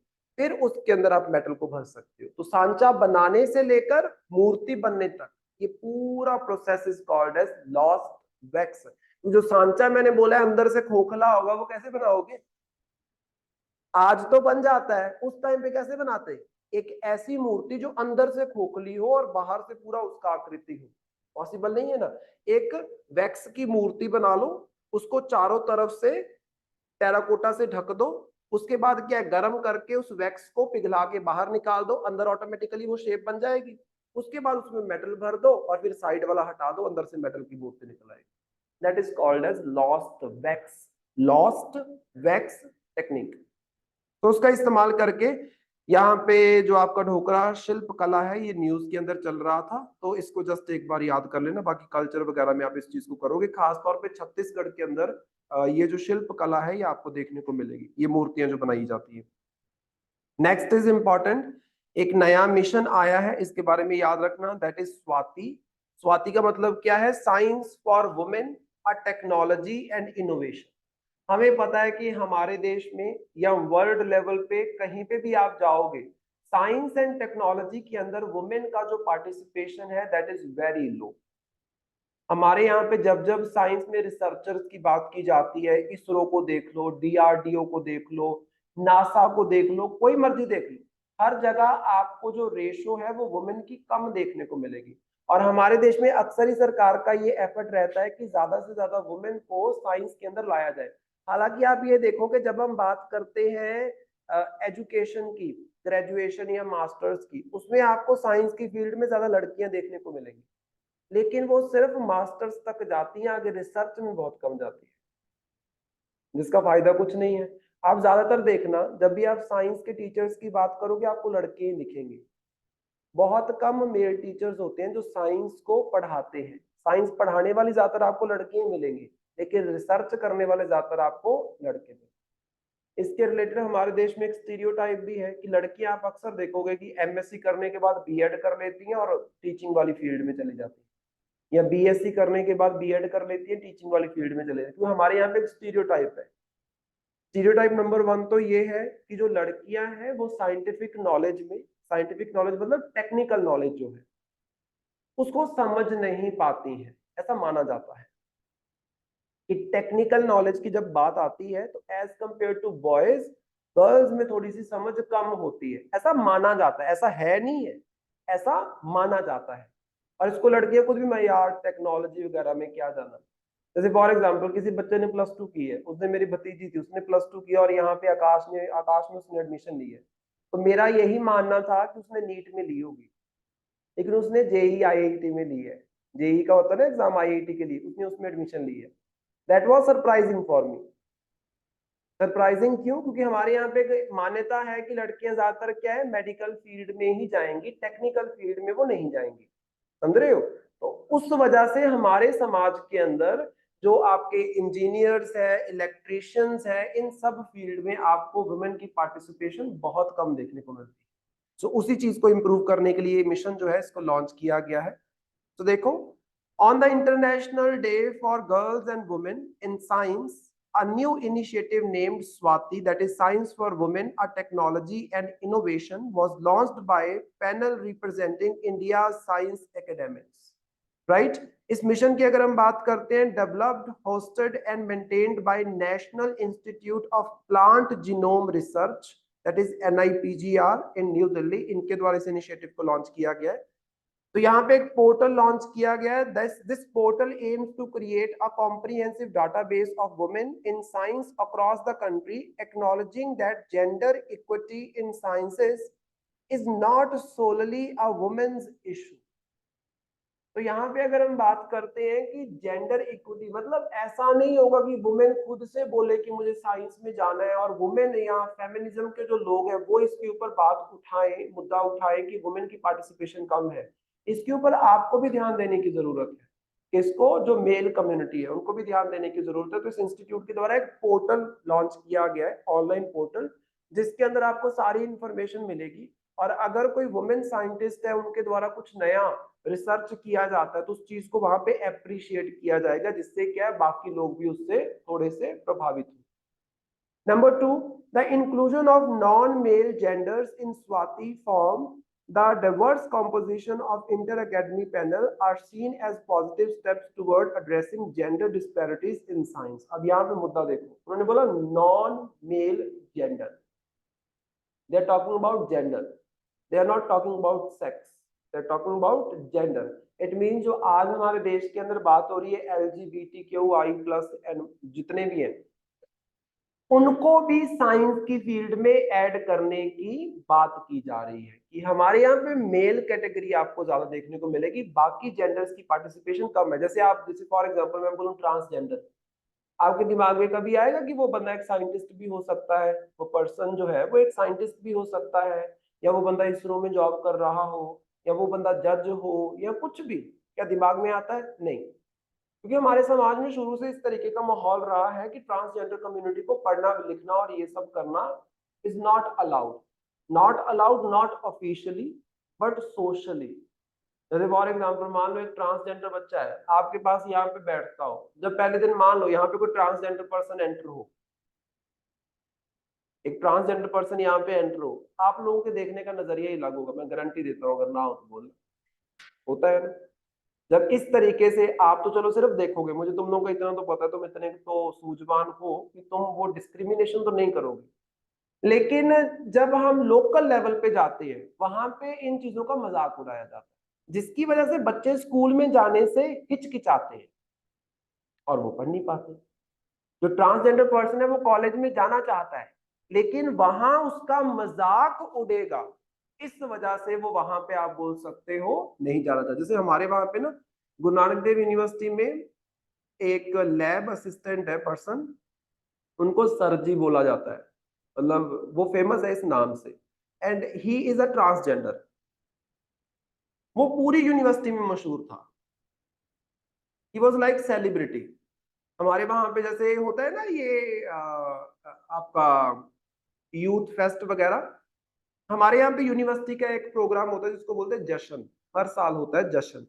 उसके अंदर मतलब बहुत सारी यूथ फेस्टिवल की तरह ही होता है, उसमें सिर्फ GNDU की परफॉर्मेंसेज होती है, मतलब सिर्फ यूनिवर्सिटी के अंदर अंदर का प्रोग्राम है, बहुत बड़ा प्रोग्राम होता है, सारे डिपार्टमेंट्स की पार्टिसिपेशन होती है। वहां पे मैंने 2 साल देखा है कि वहां पे जब जब भी वो हुआ है, या कोई लोकल भी कंपटीशन, कोई यूथ फेस्टिवल भी GNDU के ऑडिटोरियम में हो रहा है, तो सर जी की परफॉर्मेंस इज फिक्स्ड। ऐसा नहीं वो खुद बोल रहा है कि मैंने परफॉर्म करना है, जनता वहां पे आवाज उठाती है कि हमने सर जी का डांस देखना है। आप ऑनलाइन भी सर्च करोगे ना, मैं गारंटी देता हूँ, यूट्यूब पे जाके सर्च करना GNDU सर जी डांस, ऐसे सर्च करके देखना, मैंने कभी सर्च नहीं किया है, तुम सर्च कर, मैं गारंटी देता हूँ अगर ना हो, क्योंकि जश्न की परफॉर्मेंसेस वगैरह वहां पे पड़ी हुई मैंने देखी है, तो ऑटोमेटिकली वो परफॉर्मेंस भी जरूर होगी वहां पे। अब वहां पे आपको लग रहा होगा अप्रिशिएट किया जा रहा है, नहीं, उस बंदे का मजाक उड़ाते हैं लोग, वो नाचता है, लोग हंसते हैं। अब वो तो उसकी कैपेबिलिटी है, मैं तो मानता हूँ उस बंदे को, मतलब he is such a capable person कि इतना मजाक उड़ने के बाद भी उसके अंदर इतना कॉन्फिडेंस है कि टस से मस नहीं होता उसका कॉन्फिडेंस, और आज तक वो परफॉर्म कर रहा है वहां पे, समझ रहे हो? तो नॉर्मली हर एक बंदे में इतनी कैपेसिटी नहीं होती, नॉर्मली जो हम पर्सनैलिटीज को देखते हैं इतनी कैपेसिटी नहीं होती। तूने खोल भी लिया है, कर लिया सर्च, आ गया? मैंने तुझे बोला था कि पक्का आएगा। देन उसके बाद नेक्स्ट हमारे पास है फ्रोजन स्मोक। फ्रोजन स्मोक या फिर इसको आप बोल सकते हो एरोजेल, मतलब it is the lightest solid material. एक जेल लाइक जेल होती है जिसको फ्रोजन स्मोक बोल रहे हैं या एरोजेल बोल सकते हो, ज्यादातर एरोजेल जो है इसका इस्तेमाल किया जाता है। ये जो मटेरियल है इसका एक आपके पास सेंसर जो है वो बनाया गया है, एक नई सेंसर की टेक्नोलॉजी यहाँ पे आई है जिसमें क्या है फ्रोजन स्मोक का इस्तेमाल किया गया है, जिससे आप क्या है लाइटेस्ट टू लाइटेस्ट जो फॉर्मेल्डिहाइड के छोटे छोटे पोल्यूटेंट्स होते हैं, जो पार्टिकल्स होते हैं, उसको आप क्या कर सकते हो, रिकॉग्नाइज कर सकते हो। जैसे फॉर एग्जांपल इस घर में हम इस रूम में हम बैठे हुए हैं, यहाँ पे एसी लगा हुआ है, यहाँ रेफ्रिजरेटर यहाँ पे पड़ा हुआ है, कैसी कई सारे इक्विपमेंट हमारे पास होते हैं आजकल। तो एसी वगैरह और ये रेफ्रिजरेटर वगैरह जो आते हैं इसमें ये आपको फॉर्मेल्डिहाइड वगैरह ये सब अमिट नहीं होते क्योंकि आज तो टेक्नोलॉजी अपग्रेड हो चुकी है, लेकिन स्टिल हमारे देश में ऐसे बहुत सारे लोग हैं जो इन चीजों का इस्तेमाल करते हैं, और बहुत सारी इंडस्ट्रीज है जहां से फॉर्मेल्डिहाइड वगैरह निकलता है। तो हमारे पास एक सेंसर आ गया है जिससे आप उस सेंसर को एयर के अंदर लेके जाओगे, वो आपको बता देगा कि इस एयर के अंदर फॉर्मेल्डिहाइड है कि नहीं है। फॉर्मेल्डिहाइड की अगर हम बात करते हैं, ये क्या है, एक पोल्यूटेंट है जिसको ढूंढना, पता करना इज लिटिल टफ। अब हमारे पास एक सेंसर आ गया है, एरोसोल से बना हुआ है, जिससे आप क्या कर सकते हो, इस जेल वाले सेंसर का इस्तेमाल करके आप वो पता कर सकते हो कि इस एनवायरनमेंट में फॉर्मेल्डिहाइड है या नहीं, और बॉडी के लिए खतरनाक होता है। तो ये अपने आप में एक नई इन्वेंशन आप बोल सकते हो, अगेन ये इंपॉर्टेंट रहेगा, ठीक है? बेसिक ये इसके बारे में याद रखना। उसके बाद एक छोटा सा और करंट अफेयर है about the Aral sea. Aral sea की अगर हम बात करते हैं, बड़ा इंपॉर्टेंट है, ये आपको देखने को मिलेगा कजाकिस्तान एंड उज्बेकिस्तान के बीच में, ठीक है? यहाँ पे आपको देखो एक सी और देखने को मिल रहा है, इस तरफ अगर आप देखोगे तो आपको एक कैस्पियन सी देखने को मिल रहा है, मैप को ध्यान से देखो, और इसकी थोड़ा सा इधर आओगे ईस्ट वाली साइड आपको अराल सी देखने को मिलता है। अब ध्यान से देखना कि यहाँ पे कौन कौन सी कंट्रीज हैं जो बॉर्डर शेयर करती है। अराल सी न्यूज में क्यों चल रहा था, क्योंकि एक्चुअल में ना अराल सीज का जो साइज था, आज से कुछ 60-70 साल पहले या 100 साल पहले आप बोल सकते हो, उससे इसका साइज आप बोल सकते हो अप्रोक्सीमेटली सिर्फ 1/4 ही रह गया है, मतलब 75% उड़ गया, सिर्फ 25% ही रह गया। यूएसएसआर का ये पार्ट हुआ करता था। यूएसएसआर के अंदर 1960s में एक इरिगेशन का प्रोजेक्ट आता है जिसके तहत यहाँ से बहुत सारी कैनाल्स निकाली जाती है, क्योंकि जो लैंड लॉक्ड सीज होते हैं ना, ज्यादातर आप देखोगे उनका पानी खारा नहीं होता है ज्यादातर, क्योंकि उसमें बहुत सारी नदियां आके गिरती हैं, आप बोल सकते हो। समुद्र का पानी खारा रहता है क्योंकि समुद्र का तो कोई अंत ही नहीं, जितनी मर्जी नदियां गिर जाए उसके खारे पानी के ऊपर कोई ज्यादा असर होने वाला नहीं है। जो लैंड लॉक्ड सी है, अराल सी को देखो, चारों तरफ से जमीन से घिरा हुआ है, इसमें आगे कुछ नदियां गिरेंगी, और वो नदियां इसमें क्या है, मीठा पानी जो है वो कॉन्ट्रीब्यूट करेंगी, आप बोल सकते हो। तो यहाँ से इरिगेशन का प्रोजेक्ट लगाया गया, बहुत सी कैनाल्स निकाली गई, जिसकी वजह से धीरे धीरे धीरे धीरे धीरे धीरे आप बोल सकते हो इसका वाटर जो है वो कम होता जा रहा है, और अभी बिल्कुल छोटा सा आपको देखने को मिल रहा है। आज से 100 साल पीछे जाके देखोगे तो काफी बड़ा आपको ये अराल सी देखने को मिलेगा। तो इसकी अगर हम बात करें, हमारे पास एक कंट्री पड़ती है इधर इस तरीके से, दैट इज कजाकिस्तान। फिर इसके नीचे यहाँ पे आपको एक कंट्री देखने को मिलेगी, दैट इज उज्बेकिस्तान, ठीक है? इन दोनों के बीच में आपको यहाँ पे देखने को मिलेगा अराल। और इस तरफ अगर आप देखते हो तो यहाँ पे आपको देखने को मिलेगा क्या, कैस्पियन सी। कैस्पियन सी के इस तरफ आपको तुर्कमेनिस्तान भी देखने को मिलेगा, राइट? नीचे की तरफ आपको ईरान जो है वो देखने को मिलेगा, फिर यहाँ पे आपको अजरबैजान देखने को मिलेगा, फिर यहाँ पे आपको अर्मेनिया देखने को मिलेगा, और ऊपर की तरफ आपको रशिया देखने को मिलेगा। इट इज इंपॉर्टेंट, याद करो उस दिन मैंने आपको बताया था कि India to Iran, Iran to Russia एक कॉरिडोर बिल्डअप किया था, नॉर्थ साउथ इकोनॉमिक कॉरिडोर। वो कैसे था, ऐसे ही तो था, ईरान, ईरान से चाबहार पोर्ट और सीधा इंडिया। वो पहले ऐसे ही बनना था, बाद में क्या ये अर्मेनिया, अजरबैजान, उज्बेकिस्तान, कजाकिस्तान, इन सब ने भी ज्वाइन कर लिया उसको, राइट। तो यहाँ पे इनको याद रखो, क्वेश्चन पूछा जाता है कि कौन कौन सी बॉर्डरिंग कंट्रीज है। Geography of Aral Sea and Caspian Sea is very important, right. Water sharing में देखो एक सिंपल प्रिंसिपल फॉलो किया जाता है, जैसे मैंने यहाँ पे अराल सी बनाया है ना, बॉर्डर यहाँ पे होगा, क्योंकि कोई भी वाटर बॉडी, मैंने आपको बताया था, कोई भी वाटर बॉडी इंटरनेशनल बॉर्डर पे आती है तो उसमें जो इंटरनेशनल बॉर्डर बनेगा उसके बिल्कुल सेंटर से बनेगा, दैट इज इंपॉर्टेंट। अच्छा आ रहा हूं।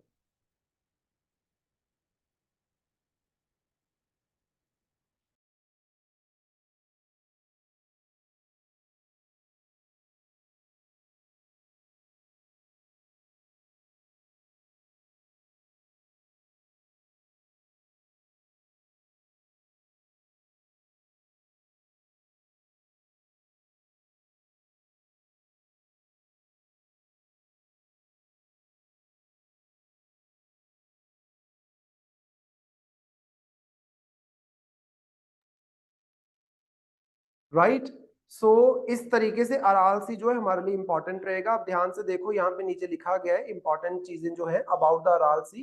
It was once the world's fourth largest lake. इसको देखो, सी बोलने की बजाय क्या बोला जा रहा है, लेक, क्योंकि ये क्या है, ये एक्चुअल में किसी भी समुद्र के साथ कनेक्टेड नहीं है।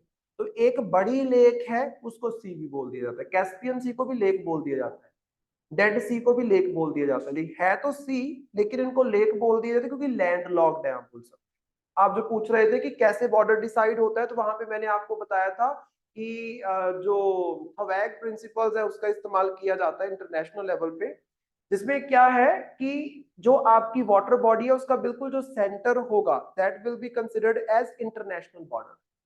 तो यहाँ पे आधा ये कजाकिस्तान में है और आधा जो है ये उज्बेकिस्तान में है। जब इसकी बात करते हैं जिसमें आपके पास बहुत सारी कंट्रीज लग रही हैं, तो वहां पे मैंने आपको बताया था कि जो आपका स्पेशल इकोनॉमिक जोन होता है, स्पेशल इकोनॉमिक जोन के बारे में सुना है, वैसे आपके पास समुद्र के अंदर भी आपका एक जोन होता है जिसको बोलते हैं इकोनॉमिक जोन। जैसे फॉर एग्जांपल ये आपके पास अजरबैजान है, यहां से 200 नॉटिकल माइल्स तक जो कंट्रोल है वो किसका रहेगा, अजरबैजान का। यहां से 200 नॉटिकल माइल्स तक किसका रहेगा, ईरान का। यहां से तुर्कमेनिस्तान का, यहां से उज्बेकिस्तान का। इस तरीके से जहां पे कॉर्नर बनता है वहां पे हाफ हाफ कर दिया जाता है कि इधर हाफ इसका, इधर हाफ इसका। तो ये कंट्रीज के बीच में डिसाइड होता है। वैसे अगर हम यूएन की बात करते हैं तो हमारे पास एक बॉडी है यहाँ पे, United Nation law on the sea, UN clause जिसको बोला जाता है, convention laws on the sea, UN clause. उसके अकॉर्डिंग ये बोला जाता है कि 200 नॉटिकल माइल्स तक आपके जो ये कोस्ट लाइन है वहां से 200 नॉटिकल माइल्स तक आपका अधिकार रहता है, उसको आप एक्सप्लॉइट कर सकते हो। उसके आगे आप शिप वगैरह चला सकते हो, लेकिन दूसरे के एरिया में आप नहीं घुस सकते हो। तो यहाँ पे यूएन के लॉज को फॉलो किया जाता है। अगर दो बॉडीज के, दो कंट्रीज के बीच में है तो आधा उसका रहेगा, आधा इनका रहेगा। बिल्कुल सेंटर से आप बोल सकते हो बॉर्डर निकाला जाता है, बिल्कुल सेंटर से। ऐसा भी हो सकता है जैसे फॉर एग्जाम्पल बाकी बॉर्डर यहाँ पे है तो ये बॉर्डर क्या है, इस तरीके से जाए, क्योंकि बिल्कुल सेंटर से डिवाइड करना है ना, आधा उधर जाएगा आधा इधर जाएगा, इस तरीके से रहता है मोस्टली। बाकी जब कभी कोई डिस्प्यूट खड़ा हो जाता है तो मोस्टली कंट्रीज के बीच में एग्रीमेंट साइन होते हैं। जैसे फॉर एग्जांपल हमारा जो है ये वाला, उस दिन हमने किया था बाणगंगा वाला, सर क्रीक वाला, अब उसको लेके डिस्प्यूट है ना। अगर तो आप एग्रीमेंट साइन करके उसको सॉल्व कर लेते हो फिर तो डिस्प्यूट नहीं पे। जैसे बांग्लादेश के साथ तो हमारा डिस्प्यूट नहीं है, मालदीव हम करेंगे उसके साथ भी हम वाटर बॉर्डर शेयर करते हैं, वहां पे डिस्प्यूट नहीं है। श्रीलंका हम करेंगे उसके साथ भी वाटर बॉर्डर हमारा शेयर होता है, वहां पे डिस्प्यूट नहीं है, क्योंकि इन सब डिस्प्यूट्स को हमने 1976 के अंदर एक एग्रीमेंट साइन करके सॉल्व कर लिया था। मोस्टली कंट्रीज यही करती है ऑटोमेटिकली। जब दो कंट्रीज के बीच में वाटर बॉडी डिस्प्यूट तो आएगा, क्योंकि इन वाटर बॉडीज में जो ये वाटर बॉडीज होती है यहाँ पे चांसेस होते हैं कि आपको कोई फॉसिल्स मिल सकते हैं फ्यूचर में। ऑटोमेटिकली वो एक एग्रीमेंट साइन करके उसको सॉल्व करती है। जो इंटरनेशनल स्टैंडर्ड है वो ये 200 नॉटिकल माइल्स वाला रहता है, राइट। जो UN clause that is United Nation convention laws on the sea, UN clause, CLOS, उसको फॉलो किया जाता है। और यूएन क्लॉज के ऊपर एक बार क्वेश्चन यूपीएससी के अंदर भी पूछा गया था कि इंटरनेशनल लेवल पे जो बाउंड्रीज डिसाइड की जाती है, वाटर बॉर्डर्स डिसाइड किए जाते हैं, वो कौन सी बॉडी के लॉज के अकॉर्डिंग या कौन सी कन्वेंशन के अकॉर्डिंग किए जाते हैं, that is UN clause. Simple question था, इस चीज को आपने दिमाग में रखना है, ठीक है। अब यहाँ पे देखो, Aral Sea drainage basin comprises Uzbekistan, parts of Afghanistan, Iran, Kazakhstan, Kyrgyzstan, Tajikistan, Turkmenistan. Basin बोला है, मतलब जहां से नदियां आके इस सी के अंदर गिर रही हैं। तो दूर दूर से इसका बॉर्डर सिर्फ 2 कंट्रीज के साथ लगता है, तीसरी किसी के साथ नहीं लगता, लेकिन नदियां दूर दूर से आती है, नीचे तुर्कमेनिस्तान से, अफगानिस्तान से आती है, किर्गिस्तान से आती है, जो यहाँ पे आके आप बोल सकते हो खत्म होती है। इसका बेसिन, जहां तक इसकी बाउंड्री आप बोल सकते हो। The shrinking of Aral Sea has been deemed one of the worst environmental disasters, devastating the region's fishing industry, causing unemployment and economic hardship. UNESCO has recognized the environmental tragedy of Aral Sea by adding historical document to its memory of the World Register. तो यहाँ पे अगर हम बात करते हैं, UNESCO के द्वारा भी यहाँ पे जो डिजास्टर हुआ है, जो वर्ल्ड का ये जो अराल सी, जो एक टाइम पे चौथे नंबर पे होती थी लेक, 4th लार्जेस्ट लेक होती थी, वो आज आपकी क्या है 75% खत्म ही हो गई है, सिर्फ 25% बची है आपके पास। इसको क्या है, यूनेस्को के द्वारा भी रिकॉग्नाइज किया गया। अराल सी की पूरी हिस्ट्री आपको यूनेस्को की वेबसाइट पे मिल जाएगी, जिससे वो दुनिया को ये बताना चाहते हैं कि इन्वायरमेंटल डिजास्टर्स की वजह से, इन्वायरमेंटल डिजास्टर किस तरीके से हो सकते हैं, जो आप इन्वायरमेंट को एक्सप्लॉइट कर रहे हो, जो आपने अराल सी का सारा पानी इरिगेशन के पर्पस के लिए यूज कर लिया, आप बोल सकते हो, उसके वहां पे उतना पानी आ नहीं रहा है जितना वहां से निकाल के आपने यूएसएसआर में उस टाइम पे यूज किया था, जिसकी वजह से आपने देखो बालो इंडस्ट्रीज आपने लगानी है, आपको लग रहा है कि इस सी का हम थोड़ा एरिया कम कर दें, तो वहां पे क्या करते हैं, मिट्टी डाल के सी के एरिया को खत्म करते जाते हैं और धीरे धीरे धीरे धीरे अपने आप को आगे बढ़ाते चले जाते हैं। तो ये सारी चीजें क्या करती हैं, ऐसी वाटर बॉडीज को खत्म कर देती हैं, और अराल सी जो है ये हमारा खत्म हो रहा है एक तरीके से, बट ये इंपॉर्टेंट है, ठीक है। यहां तक करते हैं। अभी आपके मैडम आ गए हैं, वो जिनकी आपके साथ क्लास है, वो थोड़ा अर्ली आ गए, तभी मैडम ने बुलाया था, तो वो क्लास लगा लो अभी और देख लेना। जब कोई समझ नहीं आ रहा होता ना चीज, तो शुरू में बताना होता है टीचर, ऐसे नहीं कि हम वेट करते रहें, उनको पहले अपना एफर्ट लगाने दो, किस तरीके से कर रहे हैं, अगर कोई प्रॉब्लम आती है तो खुल के बोलना होता है।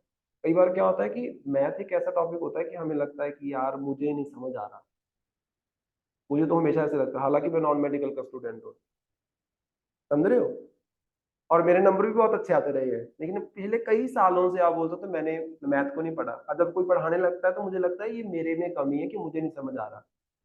कई बार ये भी होता है कि सामने वाले में भी कमी होती है, समझ रहे हो, तो उसी टाइम बोलना जरूरी है कि मुझे नहीं समझ आया, एक बार फिर से बता दो, समझ रहे हो, इट इज वेरी इंपॉर्टेंट। सो वो कर लो तुम लोग, फिर बाकी हम नेक्स्ट क्लास में करेंगे।